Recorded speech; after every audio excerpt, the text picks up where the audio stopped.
Buenos días, tardes o noches. Hoy vamos a empezar con este nuevo tema que es análisis asintótico. Si estás viendo análisis asintótico, evidentemente ya debes de saber lo que es un algoritmo, que es una variable, son asignaciones, que son ciclos, vectores, etcétera. Ya debes de estar consciente de ello. Pero bueno, vamos a partir, aunque ya sabes lo que es un algoritmo, sobre qué es un algoritmo. Un algoritmo, en resumen, muy básico, es una serie de instrucciones que tienen una finalidad, por ende, tiene que ser finito, entre otra serie de reglas que cumplen los algoritmos. Tiene una cantidad de datos de entrada y ya con eso sabemos lo que es un algoritmo. Entonces, supongamos que yo tengo un algoritmo 1 y tengo un algoritmo 2. ¿Cómo defino bueno, decimos que algoritmo 1 hace exactamente lo mismo que algoritmo 2. Asumamos que este tiene cierta cantidad de instrucciones y este tiene otra cierta cantidad de instrucciones, pero ambos hacen exactamente lo mismo, cumplen lo mismo. Entonces, yo les paso a cada uno una cierta cantidad de datos de entrada, supóngase que 500, y este tarda 20 segundos en resolver el problema, y este tarda 10 segundos en resolver el problema. Evidentemente, este algoritmo es más rápido que este. Pero eso es cuando lo medimos en la práctica, cuando agarramos el código, lo pasamos por la terminal y medimos con el comando time cuánto tarda. No podemos hacer siempre eso porque hay algoritmos que sencillamente tardarán una barbaridad, y esto porque, aunque son 20 segundos, es una entrada de datos muy pequeña. Puede que le meta cientos de miles de millones de datos y eso tarde cientos de miles de millones de años, entonces en la práctica no me sirve. Y aquí es donde entra el análisis asintótico, que básicamente con esto podemos medir teóricamente cuánto tarda el tiempo de ejecución de un algoritmo.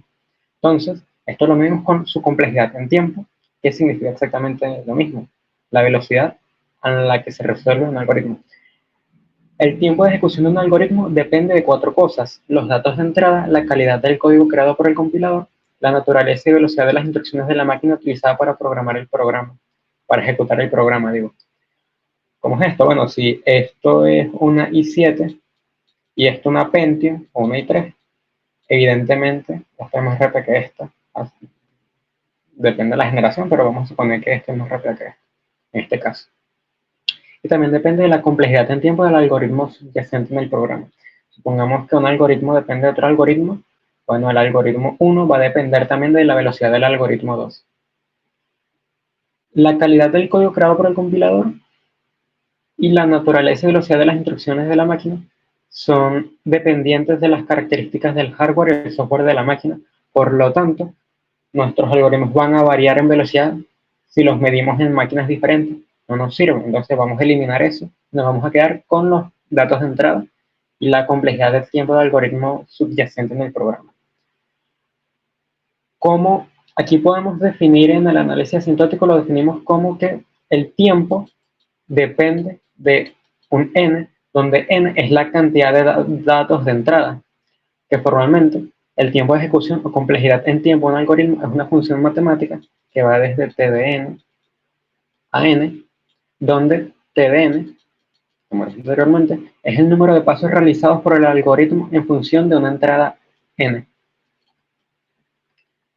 Ahora con eso podemos definir diversos casos, como el peor caso, el mejor caso y el caso promedio.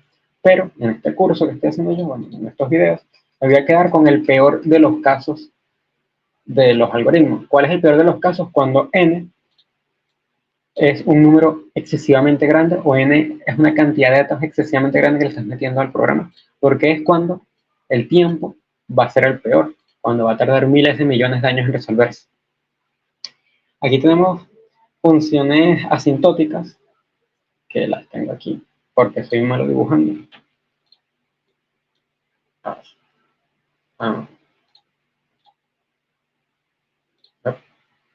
Ok. Tenemos estas funciones asintóticas y su complejidad. Entonces, voy a ponerlo aquí a un ladito y vamos a definir aquí. Como tengo las t que dependen de un tiempo, entre mayor sea el tiempo, mayor sea el t, depende del programa. Y aquí podemos definir diferentes complejidades, como es la de orden 1, orden logarítmico de n, la complejidad lineal, semilineal, cosilineal, complejidad cuadrática, cúbica, exponencial, polinomial, exponencial y factorial, siendo factorial, exponencial, polinómica, cúbica, las peores en tiempo. Entre más hacia abajo vayamos aquí, peor va a ser el tiempo en el que tarden. O sea, que si es un algoritmo de un hola mundo que tiene una complejidad factorial, entonces, wow, estaría heavy eso. Pero bueno, cuando tenemos esto ya definido, que sabemos que se asemejan a curvas de cálculo, o sea, ya que son funciones, evidentemente. Aquí tenemos unas reglas cuando son funciones asintóticamente equivalentes.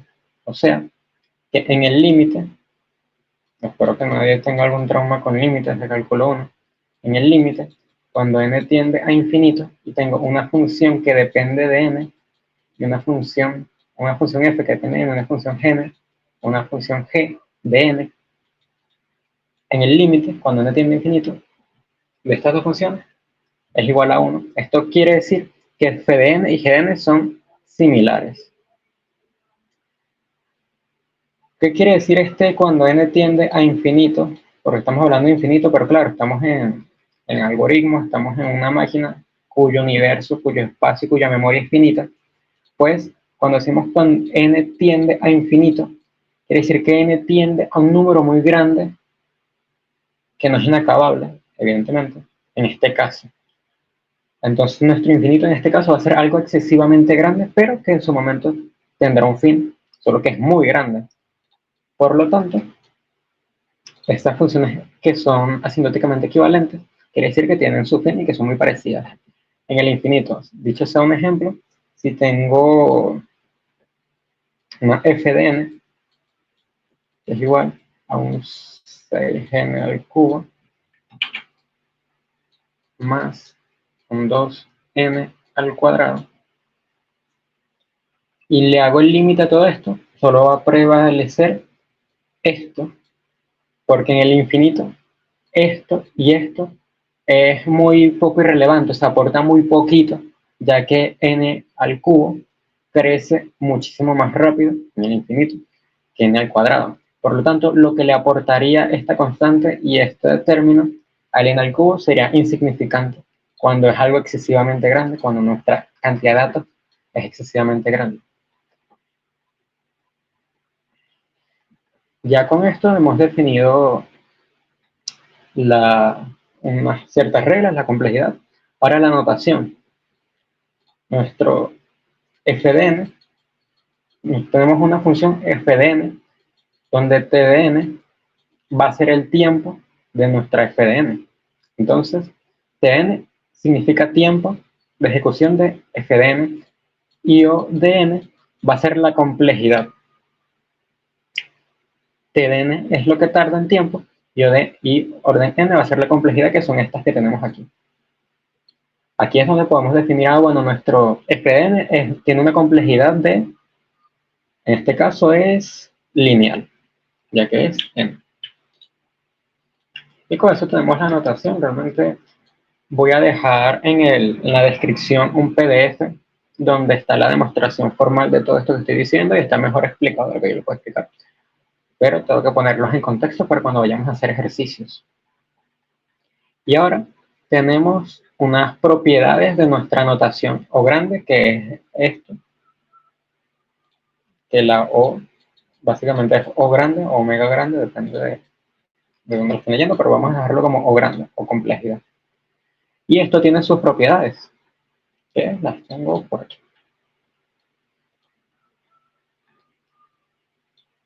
Entonces tenemos la propiedad reflexiva, o sea, con f de n pertenece a una complejidad f de n. Tenemos la transitiva, que nos dice que un f de n pertenece a una complejidad g de n, y un g de n pertenece a una complejidad h de n. Por lo tanto, f de n pertenece a una complejidad de h de n. Y tenemos la regla de eliminación de constante, que nos dice que para todo c perteneciente a los reales positivos, porque reales porque no tiene sentido una entrada negativa, el orden de la constante multiplicada por g de n va a ser igual al orden de g de n. ¿Cómo podemos ver esto mejor? Bueno, si yo tengo un 3n, bueno, vamos a hacerlo primero el dibujo. tengo t, que depende de n, y tengo un n, que vamos a decir que es esto. Esto es n.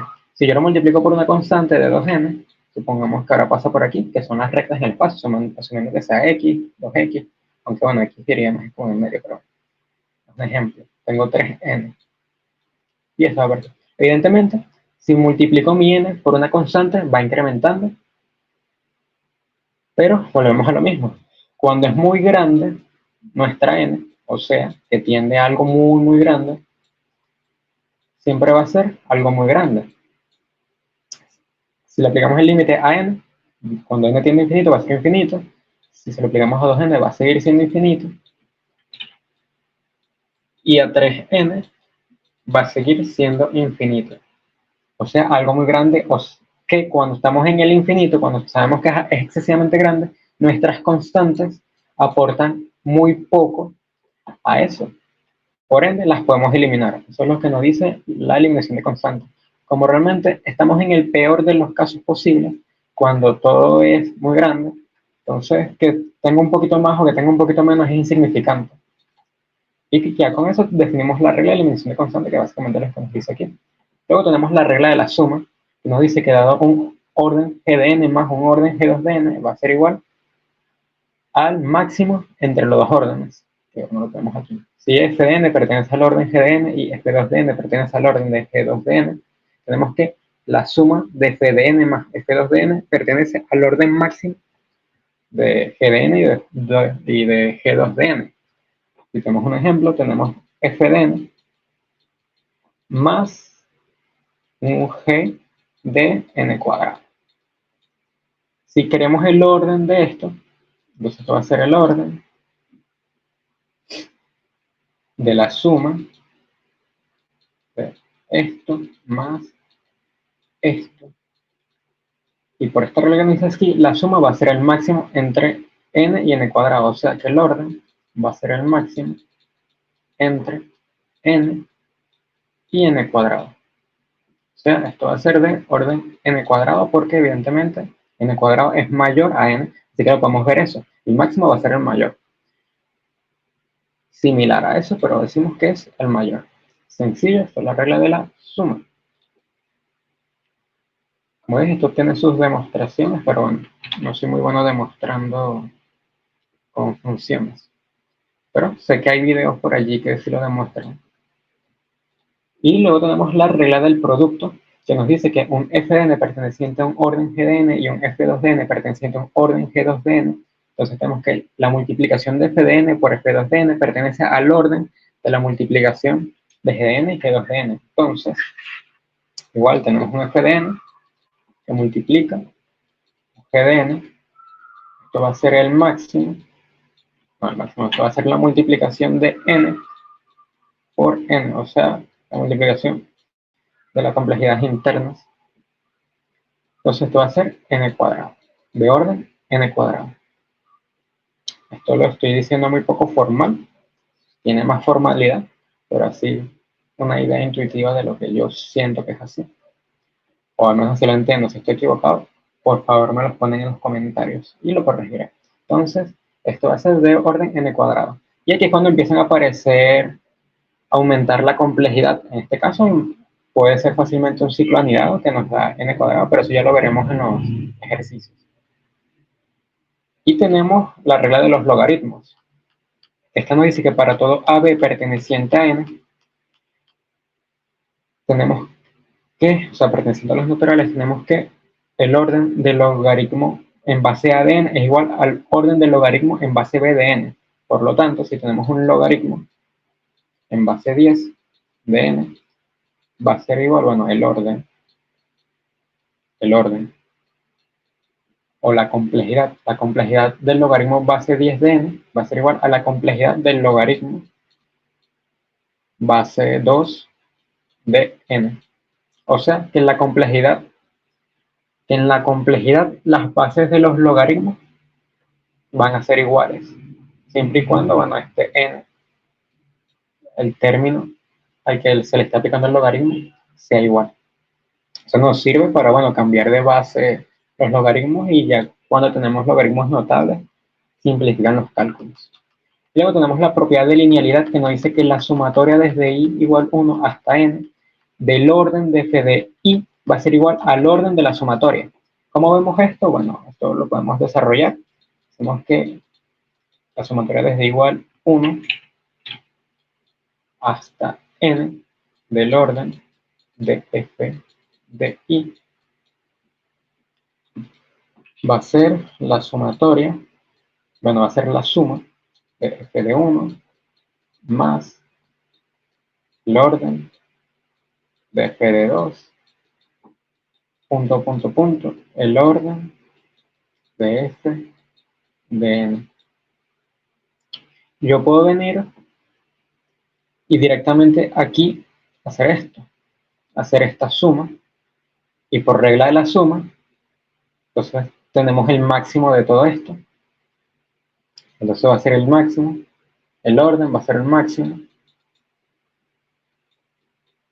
Bueno, aquí hay dos maneras, sí, porque es una suma, entonces no es que todo esto sería el máximo de toda esta suma, porque también estamos sumando esto, ¿sí? Entonces esto va a ser el orden del máximo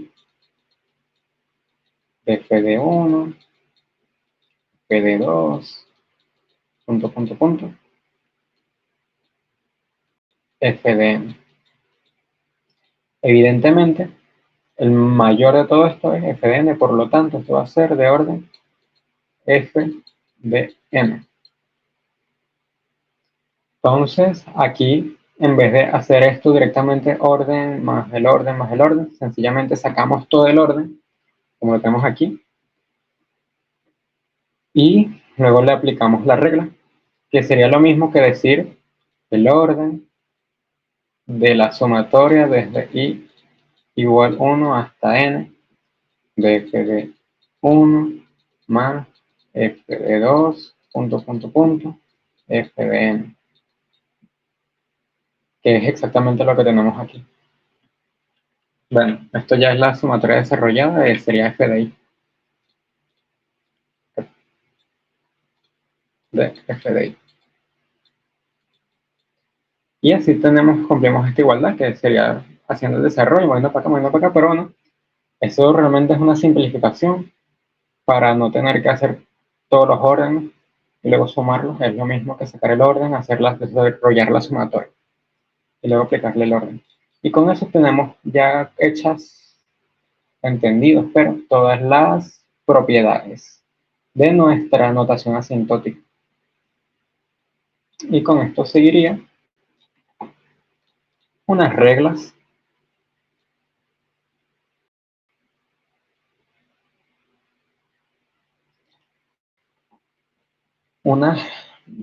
que es la que nos va a servir para entender cuándo es orden 1, cuándo es orden n, etc. Cuando es orden 1, bueno, las operaciones elementales, sabemos lo que son operaciones elementales, dígase asignación, entrada, salida, operaciones aritméticas, relacionales, lógicas, o operadores de acceso a estructuras como los corchetes para acceder a la posición de un arreglo, selector de un campo de registro, acceso a un apuntador, entre otros, son de orden 1. Vamos a hacer un ejemplo. Si tengo una variable x que le asigno 10, esto va a tener un orden 1. ¿Por qué va a ser orden 1? Porque no importa la cantidad del dato que le esté dando a la x, o sea, ya sea 10, o sea, x, le asigno 10.000, no importa la cantidad, siempre va a ser de orden 1, porque todo se hace en una sola acción. Así que sea 10 o 10.000 millones, va a ser siempre de orden 1. Esto es en la asignación. En la entrada-salida es lo mismo. Por ejemplo, si tenemos un prim 10, orden 1, un prim 10.000 millones, orden 1. Igual si es un menor o un mayor, que son las operaciones relacionales, las lógicas, todas estas operaciones son de orden 1, porque solo se hacen en una sola operación. Y luego tenemos la secuenciación. Para calcular el orden al cual pertenece una secuenciación se aplica la regla de la suma. ¿Qué es una secuenciación? Bueno, la secuenciación es una secuencia que está formada por operaciones. Vamos a llamarlas S1, S2, S, hasta S n, o sea, S1, S2, punto. S sub m. ¿Pero qué son estos? Son instrucciones. Supongamos que S sub 1 es una asignación, S sub 2 es una resta, etcétera. Cada secuencia aquí es una instrucción. ¿Y cómo calculo la complejidad de esta secuencia de instrucciones? Utilizando la regla de la suma. O sea que si esto es orden 1, y esto también, bueno, esto es orden 1 más orden 1. ¿Por qué orden 1 más orden 1? Porque aquí hay dos instrucciones que son de orden 1. Primero tenemos la resta, y luego tenemos la asignación. Ambas son de orden 1. Y bueno, aquí tengo un orden n. No sé qué hay aquí, aquí hay algo que nos da orden n. Algo. Una, una instrucción que hace algo, que nos da orden n. Entonces, si quiero la complejidad de toda esta secuencia, aplico la regla de la suma, que es sumar todo esto, y por ende, esto va a ser el máximo, o sea, el orden de la secuencia va a ser el máximo de orden 1. Aquí aplico la regla de la suma, que el máximo es 1, de orden 1, y luego de orden n. Por lo tanto, toda esta secuencia va a ser de orden n. En este caso, en este ejemplo. Puede ser cuadrático, puede también ser igual de orden 1, pero va a ser el máximo. Con esto tenemos las secuencias de instrucciones, porque bueno, nuestro código es secuenciado. Es una instrucción, luego otra instrucción y sucesivamente. Luego tenemos los condicionales. Por ejemplo, el condicional simple, que tenemos si, condición, entonces, tenemos una secuencia de sum y el fin de si. En los condicionales, en este caso, va a ser el máximo entre la condición y el sum, o sea, la secuencia. Va a ser el máximo entre la condición y la secuencia. Por lo tanto, el orden va a ser el máximo de la condición, o sea, el tiempo de la condición. Y la secuencia, supongamos que la condición es de orden 1 y la secuencia es de orden 1 también. Entonces, esto va a ser el máximo entre el orden 1 y el orden 1. Esto va a ser de orden 1. Aquí volvemos a aplicar la regla de la suma, muy parecido a la secuenciación, siendo esta la primera secuencia y siendo esta la segunda. Pero se tiene que tomar en cuenta la condición, porque la condición puede ser una llamada, puede ser X cosa. Nos sigue dando tiempo. Aquí en la condición el algoritmo se detiene, hace algo y prosigue. Por eso se tiene que tomar en cuenta la condición. O pueden haber 32 condiciones ahí, quién sabe. Tenemos los condicionales dobles, que es igual. Si condición, entonces, una instrucción 1, si no, una instrucción 2, y luego el fin de si. Aquí va a ser lo mismo, va a ser el máximo entre la condición, la instrucción 1 y la instrucción 2. Si aquí hay otro si no, va a ser la instrucción 3 también. Entonces, si esto es orden 1, orden n y orden n al cuadrado, el orden de toda esta condición va a ser el máximo entre 1, n y n cuadrado. Esto va a ser de orden n cuadrado. Aplicando la regla de la suma.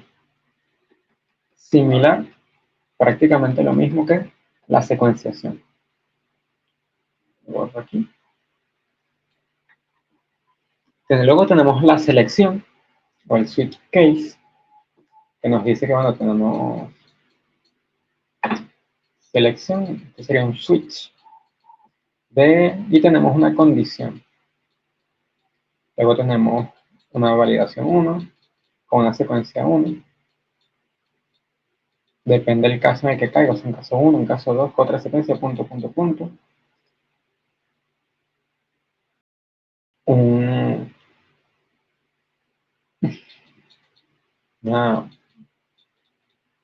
Esta sería m menos 1 y un sino que nos da una SM. Y esto nos da una SM-1. En este caso, es como estamos buscando el peor de los casos, siempre hay que tener en mente que es el peor de los casos en el que pueda terminar el peor de los casos en el que pueda terminar nuestro código. Sigue siendo la regla de la secuenciación, sigue siendo la regla de la suma. Por lo tanto, supongamos que la condición es de orden 1, orden 1, orden n, orden 1 y orden 1 también. Como estamos siempre enfocándonos en el peor caso, aquí el peor caso es orden n, pero sigue siendo igual el máximo de todo esto. O sea, va a ser, la complejidad de esto va a ser el máximo de 1, 1, n, 1 y 1. Por lo tanto, todo esto va a ser de orden n, en este ejemplo. Puede ser todo orden n, igual nos daría orden n. Pero hay que estar pendiente del peor caso, por eso es que en este caso siempre va a ser la regla de la suma igual, una secuenciación de instrucción. Pero como estamos por eso buscando el peor caso, siempre nos va a dar el peor caso. Siento que redundé con esa expresión. Y luego tenemos las secuencias, las estructuras iterativas, digo. O sea, si tenemos un ciclo para y desde un inicio hasta un fin, hacer alguna instrucción impar. Aquí es donde entra nuestra sumatoria. O sea, tengo esto. Tenemos la sumatoria desde i igual a inicio, que va desde inicio hasta fin de nuestra secuencia. En otras palabras, como estamos buscando es el tiempo de la secuencia, va a ser de nuestra tsueno, porque sabemos que secuencia es una instrucción, pero no queremos la instrucción, queremos su tiempo, su cantidad de pasos, o sea, su orden de tsueno. Cuando evaluamos aquí tsueno, bueno, nos da orden algo, orden n, algo. Y eso lo ponemos aquí en nuestra secuencia, pero bueno, como no tenemos una expresión hecha, vamos a dejarlo así. Que va desde i hasta inicio de fin de tsueno. Aquí tenemos unas propiedades de la sumatoria. Voy a mostrárselas.